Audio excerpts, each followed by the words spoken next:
click like and subscribe down below because this helps others to find us on YouTube. Today's lesson is lesson number 65. My only function is the one God gave me. We have been talking about our function or our purpose for the last several lessons. And what we have learned is that we only have one function, and that is to accept our oneness with God and all of creation. Let's read all about it. The idea for today reaffirms your commitment to salvation. It also reminds you that you have no function other than that. Both these thoughts are obviously necessary for a total commitment. Salvation cannot be the only purpose you hold while you still cherish others. The full acceptance of salvation as your only function necessarily entails two phases: the recognition of salvation as your function and the relinquishment of all the other goals you have invented for yourself. Remember, there are only two states of being. One is fear and the other is love. There is no meeting ground. If we are still living in the world of the ego with our ideas of what we want to see happen, then we cannot be living at one with God and all of creation. Let's keep reading. This is the only way in which you can take your rightful place among the saviors of the world. This is the only way in which you can say and mean, my only function is the one God gave me. This is the only way in which you can find peace of mind. Let's talk about it. Is there anything that is holding you back in the world of the ego? Are there any goals that you're holding on tight to in which you say, I simply will not let go of this? I really want to give up the world of fear, but there are some things that I'm really struggling with. I would encourage you to take some time, write about it in your journal, and share it with a trusted friend. This is a process, my friends. None of us get there overnight. It's just like rainwater dripping on concrete.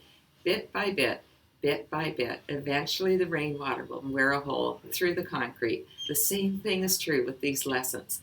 Bit by bit, we do these practices and we eventually break through to the place where we are willing to fully relinquish the ways of the ego. Let's keep reading. Today, and for a number of days to follow, set aside 10 to 15 minutes for a more sustained practice period in which you try to understand and accept what the idea for the day really means. Today's idea offers you escape from all your perceived difficulties. It places the key to the door of peace which you have closed upon yourself in your own hands. It gives you the answer to all the searching you have done since time began. The key of forgiveness is the door that unlocks the jail cell that we've been keeping ourselves in over here in the world of the ego. We have it in our hands, my friends. These lessons are showing us the way out. Let's take that key and put it into the door of peace. Let's unlock the door and set ourselves free. Just so we understand the importance of our practice periods, the rest of today's lesson is primarily focused on our practice sessions. So let's take these practice sessions seriously.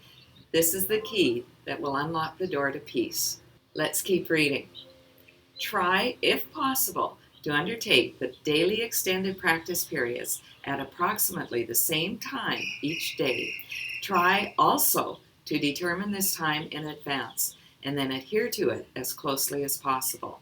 The purpose of this is to arrange your day so that you have set apart the time for God, as well as for all the trivial purposes and goals you will pursue. This is part of the long-range disciplinary training your mind needs so that the Holy Spirit can use it consistently for the purpose He shares with you. Let's talk about it. When we schedule something into our day, for example, we know that we have to be at dentist at 10 o'clock in the morning, or we're meeting our friend for yoga at noon. If I'm going to go for a run, I know I need to do it as soon as I wake up. Every day here in Mexico, I meet my friend Susan at 3 o'clock for a swim in the ocean.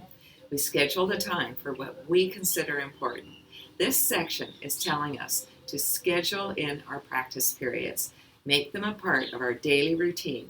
This does two things. First, it reminds us of the importance of these practice periods, and secondly, it ensures that we get them done. Let's keep reading. For the longer practice period, begin by reviewing the idea for the day, then close your eyes, repeat the idea to yourself once again, and watch your mind carefully to catch whatever thoughts cross it. At first, make no attempt to concentrate only on thoughts related to the idea for the day. Rather, try to uncover each thought that arises to interfere with it.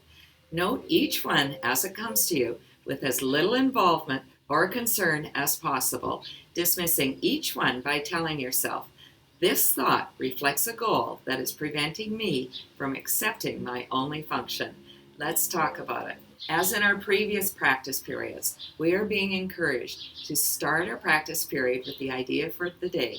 My only function is the one God gave me, and then just allow our thoughts to come. We're not trying to control our thoughts, but we are trying to notice whatever thoughts interfere with the idea for the day. When these thoughts come up, we simply say, this thought reflects a goal that is preventing me from accepting my only function. Let's keep reading. After a while, interfering thoughts will become harder to find. Try, however, to continue a minute or so longer, attempting to catch a few of the idle thoughts that escaped your attention before. But do not strain or make undue effort in doing this.